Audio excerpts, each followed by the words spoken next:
ప్రాంతంలో డీజిల్ అందుబాటులో లేక వరి కోతలు ఆగిపోతున్నాయి. ఆరుగాలం శ్రమించి పండించిన పంట చేతికి వచ్చే వేళ వరి కోత యంత్రాలకు డీజిల్ దొరక్క రైతులు తీవ్ర ఆందోళనకు గురవుతున్నారు. ఇప్పటికే కూలీల కొరత, ఆకాశాన్ని తాకుతున్న కూలీ రేట్లు, టిఫిన్ వంటి ఖర్చులతో రైతులపై భారమై ఉన్న సమయంలో ఈ డీజిల్ సమస్య మరింత కష్టాలను తెచ్చిపెట్టింది. ఇప్పటికే వ్యవసాయ కూలీలు ఇతర ప్రాంతాలకు వలస వెళ్లడంతో రైతులు ఇబ్బందులు పడుతున్నారు. డీజిల్ కొరతతో కోతలు నిలిచిపోవడం రైతులను మరింత వేదనకు గురిచేస్తోంది. ఈ విషయంపై రామచంద్రాపురం నియోజకవర్గం కోఆర్డినేటర్ పిల్లి సూర్యప్రకాష్ మీడియాతో మాట్లాడుతూ ప్రభుత్వం వెంటనే స్పందించి డీజిల్ సరఫరాను పునరుద్ధరించి రైతులకు అండగా నిలవాలని కోరారు. లేదంటే భవిష్యత్తులో వ్యవసాయం చేసేవారే కరువయ్యే పరిస్థితి వస్తుందని ఆందోళన వ్యక్తం చేశారు.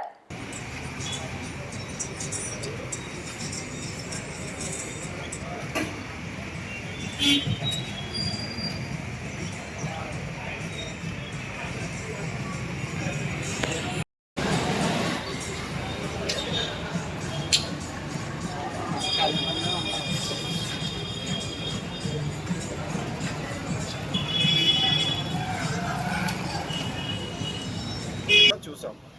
ఈలోపు ఈ రాష్ట్రంలో ఉన్నటువంటి ఏవైతే పెట్రోల్ బంక్స్ ఏవైతే డీలర్స్ ఉన్నారో వారందరూ కూడా ఆయిల్ కంపెనీస్ కానీ పెట్రోల్ బంక్ డీలర్స్ కానీ కుమ్మక్కి ఈ కమర్షియల్ డీజిల్ని రేట్లు పెంచడం వల్ల సహజంగా సరఫరా అయ్యే రెగ్యులర్ డీజిల్ని కమర్షియల్ డీజిల్కి డైవర్ట్ చేసి తద్వారా ఈ యొక్క లాభాలను ఆర్జించే ప్రయత్నం చేస్తున్నారని ఇది ఒక కారణం అయితే, ఈ లోపం కూడా ఏంటంటే ప్రభుత్వం ఎక్కడా కూడా పర్యవేక్షణ చేయకపోవడం అక్కడ ప్రధానమైన లోపంగా కనిపిస్తుంది.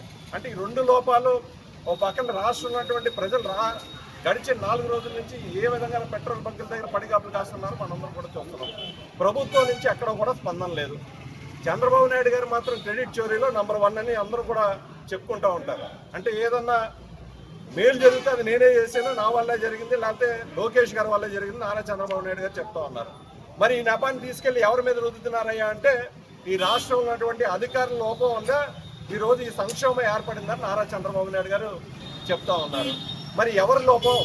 ప్రభుత్వం ఒక వైఫల్యం వల్లే ఈరోజు రాష్ట్రంలో ఉన్నటువంటి పెట్రోల్ బంకులు అన్నీ కూడా నో స్టాక్ వచ్చినాయి. అంటే ఈ యొక్క రైతులు ఇబ్బంది పడుతున్నారంటే ఇది పూర్తిగా నారా చంద్రబాబు నాయుడు గారి కూటమి ప్రభుత్వం వైఫల్యంగానే మనం అందరం కూడా చెప్పుకోవాలి. మరో పక్కన సివిల్ సప్లైస్ మంత్రి గారు ఏం చెప్తున్నారు? ఎక్కడా కూడా డీజిల్ కొరత లేదు, పెట్రోల్ కొరత లేదు అని చెప్తూనే ఎవరైతే క్యాన్లు తీసుకుని వస్తున్నారో వారికి డీజిల్ కొట్టవద్దు అని చెప్తున్నారు. మరి వరికోత మిషన్లు నేరుగా పెట్రోల్ బంక్స్ వస్తాయా అంటే అది ఎక్కడ కూడా లేవు. వరికోత మిషన్లు ఎప్పుడు కూడా పెట్రోల్ బంక్ రావు. ఎప్పుడు కూడా రైతులు ఆ యొక్క క్యాన్లు తీసుకుని వచ్చి డీజిల్ని వరికోత మిషన్ దగ్గరికి వెళ్ళి అది తీసుకుని నింపుకుని అక్కడ పని చేసుకునే పరిస్థితి వస్తుంది. ఓ పక్కన మీరేమో ప్రభుత్వం ఉన్నటువంటి అధికారులు కానీ లేకపోతే పెద్దలు కానీ కేవలం ప్రకటనలు మాత్రమే చేస్తున్నారు తప్ప గడిచిన 4 రోజులు 5 రోజుల నుంచి అక్కడ కూడా ఈ సంక్షోభాన్ని నివారిద్దామన్న ఆలోచన ఈ ప్రభుత్వం లేదు. కాబట్టే ఈరోజు వైఎస్ఆర్ కాంగ్రెస్ పార్టీ తరఫున ఒకసారి ఈ పెట్రోల్ బంక్స్ అందరినీ కూడా సందర్శించి ప్రభుత్వంపై ఒత్తిడి తీసుకురావాలి. తద్వారా ఈ రాష్ట్రంలో ఉన్నటువంటి ప్రజలకు ఏ ఉపశమనం కలిగించాలి. నారా చంద్రబాబు నాయుడు ఎప్పుడైనా మేలుకోండి. తక్షణమే మీరు ఆయిల్ కంపెనీలతో ఉన్నటువంటి డీలర్స్తోనే ఒక రివ్యూ మీటింగ్ ఏర్పాటు చేసి, మీరు ఒక ప్రకటనలు కాదు రివ్యూ మీటింగ్లు ఏర్పాటు చేసి ఈ యొక్క కొరతని సాధ్యం త్వరగా నివారించండి అనేది వైఎస్ఆర్ కాంగ్రెస్ పార్టీ తరఫున మేము డిమాండ్ చేస్తున్నాం. ఎందుకంటే నిన్ననే ఆర్డీఓ ఆఫీస్కి స్వయాన అధికార పార్టీలో ఉన్నటువంటి నాయకుల ఆర్డీఓ గారికి వినతి పత్రం ఇవ్వడం జరిగింది. రాష్ట్రంలో ఉన్నటువంటి రైతుల ఇబ్బంది వల్ల, అంటే ఈ జిల్లాలో మరి ముఖ్యంగా చెప్పుకుంటే డాక్టర్ బిఆర్ అంబేద్కర్ కోనసీమ జిల్లాలో రైతులు ఏ విధంగా ఇబ్బంది పడుతున్నారో అనేది అధికార పార్టీలో ఉన్నటువంటి నాయకులే ఆర్డీఓ కార్యాలయానికి ఆర్డీఓ గారికి వినతి పత్రం ఇవ్వడం జరిగింది. ఎందుచేత అంటే ప్రత్యేకించి ఈ జిల్లాలో డాక్టర్ బిఆర్ అంబేద్కర్ కోనసీమ జిల్లాలో మనకు ప్రొడక్షన్ ఎంత వచ్చింది ఈ సీజన్ కంటే 1,20,000 మెట్రిక్ టన్నులు ప్రొడక్షన్ వచ్చింది. అంటే వరి పంట చేతికి వచ్చింది. 78,000 హెక్టార్లకు 1,20,000 మెట్రిక్ టన్నుల వరి పంట రైతుల చేతి రావడం జరిగింది. కానీ ఎవరైనా కొంటున్నారు, పక్కన ప్రభుత్వం కొంటున్నది అంటే ఆ పరిస్థితి కూడా లేదు. ఈ జిల్లాలో కేవలం 11 రైస్ మిల్సే ఉన్నాయి. కేవలం 11 రైస్ మిల్సే. ఆ 11 రైస్ మిల్స్కి 250 కోట్లు బ్యాంక్ గ్యారంటీ ఈ రైస్ మిల్స్ చూపించాలి. అంత కెపాసిటీ ఇక్కడ ఉన్నటువంటి రైస్ మిల్స్ లేదు. పక్కన ఉన్నటువంటి మండపేట ఏ రోజైతే తూర్పుగోదావరి జిల్లాలో కలిపారో అక్కడ ఉన్నటువంటి రైస్ మిల్స్ అన్నీ కూడా తూర్పుగోదావరి జిల్లాలో ఉన్నటువంటి రైతులకు ఏవైతే కొనుగోలు చేయడానికి వారు కూడా అక్కడ వెళ్ళిపోవడం జరిగింది. ఇక్కడ ఉన్నటువంటి జిల్లాలో ఉన్నటువంటి రైస్ మిల్స్ కేవలం 11 ఉండడం వల్ల ఉన్నటువంటి రైతులు ఎవరికి ఏ రైస్ మిల్కి అమ్ముకోవాలనే దుస్థితిలో ఇప్పుడు ఉన్నారంటే రైతులు ఉన్నారంటే ఎవరి వైఫల్యం? రాష్ట్ర ప్రభుత్వం వైఫల్యం కాదా?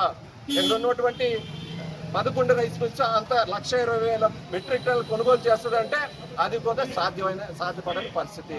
తక్షణమే ప్రభుత్వాన్ని కోరేది ఏంటంటే మేమే కాదు అధికార పార్టీలో ఉన్నటువంటి నాయకులు కూడా ఇప్పుడు ఉన్నటువంటి ప్రభుత్వాన్ని, నారా చంద్రబాబు నాయుడు గారి ప్రభుత్వాన్ని ఏం కోరుతున్నారంటే తక్షణమే డాక్టర్ బిఆర్ అంబేద్కర్ కోనసీమ జిల్లాలో ఉన్నటువంటి రైతులను ఆదుకోండి, ఈ సాధ్యమైనంత వరకు ఈ కెపాసిటీని పెంచండి, మండపేటలో ఉన్నటువంటి రైస్ మిల్స్ని కూడా తీసుకొచ్చి డాక్టర్ బిఆర్ అంబేద్కర్ కోనసీమ జిల్లాలో ఉన్నటువంటి రైతుల్ని ఇక్కడ ధాన్యాన్ని కొనుగోలు చేసేటట్టు మీరు యొక్క ఆర్డర్లు ఇవ్వండి అనేది. అన్నపూర్ణ ఆంధ్రప్రదేశ్గా ఉండనివ్వండి. మీరు హైటెక్ పద్ధతిలో వెళ్ళి రైతులను నాశనం చేయొద్దు, ఈ రాష్ట్రంలో ప్రజలను నాశనం చేయొద్దు, ఇప్పటికైనా మేలుకుని రైతులను ఆదుకోండి అని ఈ సందర్భంగా వైఎస్ఆర్ కాంగ్రెస్ పార్టీ తరఫున డిమాండ్ చేస్తూ ఉన్నాం. ఈరోజు ప్రధానంగా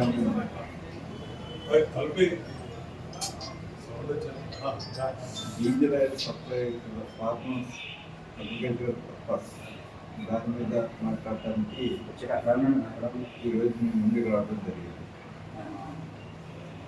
డాక్టర్ బిఆర్ అంబేద్కర్ కోనసీమ జిల్లాలో టోటల్ కల్టివేటెడ్ ఏరియా చూసుకున్నట్టయితే 3.51 lakh acres across Amlapuram and Ramjanpuram divisions.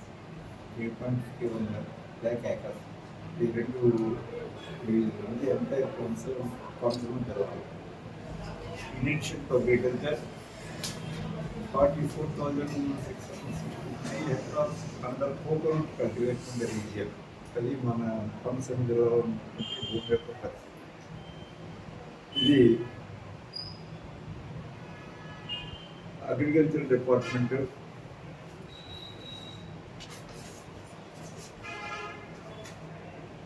ఇచ్చిన లెక్కల ప్రకారం చూసుకున్నట్టయితే కల్టివేటెడ్ ఏరియా చూసుకున్నట్టయితే rabi క్రాప్కి 1.93 lakh acres, approximately 78,100 hectares is cultivated in Rabi season. Total acre into రబీకి కల్టివేట్ అవుతుంది.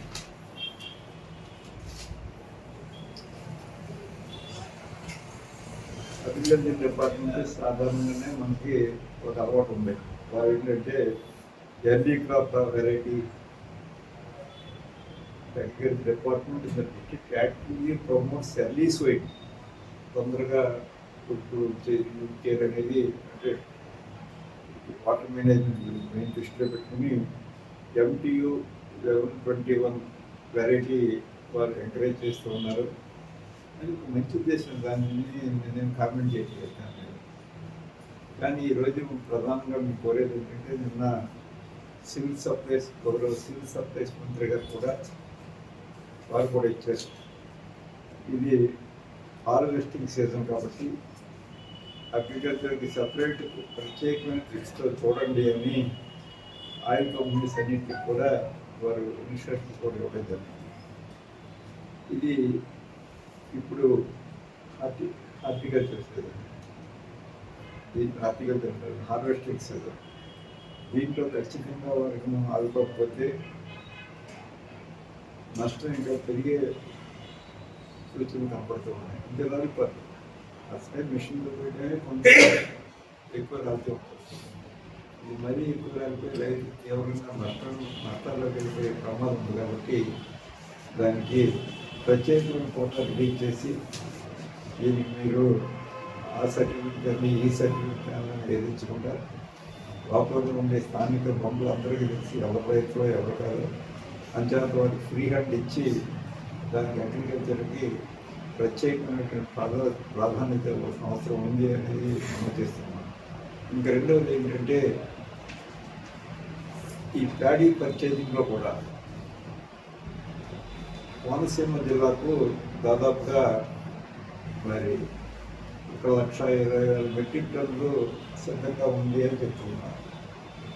ఈ 1,20,000 మెట్రిక్లు కోనసీమ జిల్లాలో 11 రైస్ మిల్స్ మాత్రమే దానికి ఏంటి అంటారు ఎలకేషన్ ఇచ్చారండి మనకి. ఎలకేషన్ అడిగేది boiler boil rice mill boil rice mill దాదాపుగా 11 బాయిల్ రైస్ మిల్స్ ఉన్నాయి కోనసీమ జిల్లాలో. డాక్టర్ బిఆర్ అంబేద్కర్ కోనసీమ జిల్లాలో 11 బాయిల్ రైస్ మిల్ మాత్రమే ఉన్నాయి. అవి ఈతకోట, గోపాలపురం, గుమ్మిడేరు, మోదికొట్టు, ఎండగండి, పసలపూడి చైతన్య రైస్ మిల్, గంగవరం, ఇలాంటి 11 రైస్ మిల్స్ ఉన్నాయి. ఈ రైస్ మిల్స్ వారు ఈ పర్చేజ్ చేయడానికి 250 కోట్లు బ్యాంక్ గ్యారంటీ ఇస్తే కానీ వారు పర్చేజ్ చేయడానికి కేవలం ఈ 11 రైస్ మిల్స్ సరిపోతుంది. ఇంకా అదనంగా ఇంకో 15 రైస్ మిల్లు ఉండేదని వీళ్ళకి వచ్చిన ఈ ఎంత చెప్పేది 1,20,000 మనకి ఇచ్చిన దాంట్లో 1,93,000 మొత్తం టోటల్ లక్షల ఎకరాలు అంటే 78,100 హెక్టార్లో ఉన్నటువంటి పంటను ఈ 11 రైస్ పర్చేజ్ చేయలేవు కాబట్టి అదనంగా తూర్పుగోదావరి జిల్లాలో మరి కొన్ని రైస్ మిల్ కెపాసిటీ సరిపోతుంది. రైస్ మిల్స్కి ఇస్తే కానీ ఈ స్టాక్ రిలీజ్ అయ్యే పరిస్థితి కనిపించలేదు. అంటే దానికి ప్రత్యేకమైనటువంటి మరి జీవో కూడా ఇవ్వాల్సినటువంటి అవసరం ఉంది. దానికి గౌరవ ముఖ్యమంత్రి గారు నేను కోరేది ఏంటంటే వెంటనే రియాక్ట్ అయ్యింది. ఈ 11 రైస్ మిల్లు పర్చేజింగ్ కెపాసిటీ సరిపోదు, అలాగే బ్యాంక్ గ్యారంటీ ఇచ్చే కెపాసిటీ కూడా సరిపోతుంది. 250 కోట్లు బ్యాంక్ గ్యారంటీ వరకే సరిపోతుంది. అంచేత అదనంగా దీనికి ఎడిషనల్గా ఉన్న రైస్ మిల్స్ మనకి మండపేట ఏ ప్రాంతంలో కానీ అయితే రాయవరం, అనపర్తి, మా చోటు ఈ ప్రాంతాల్లో రైస్ మిల్ ఈ రైస్ మిల్స్ కూడా పర్చేజ్ చేసుకునే అవకాశాలు కల్పించాల్సిన అవసరం ఉంది. అంతేకాకుండా దీనికి ఒకసారి రైతు ప్రతినిధులతో ఒక సమావేశం ఏర్పాటు చేసి అధికారులతో, సివిల్ సప్లైస్ అధికారులతో ఎక్కడ రైస్ మిల్లర్ దగ్గర వెయిటింగ్ లేకుండా వారికి ఒక డేట్ ఇచ్చి ఆ డేట్ని అంటే స్లాట్ బుక్ చేసుకుని అక్కడ అదే రోజు వస్తే వెంటనే రిటర్న్ అవుతాయి. అంతే తప్ప వాళ్ళ దగ్గర అక్కడ పెట్టుకుని కూర్చుంటే మాత్రం చాలా ఇబ్బందులు పడిపోతుంటారు. ఇవన్నీ జాయింట్ కలెక్టర్ గారు చూడవలసినటువంటి బాధ్యత ఉంటుంది.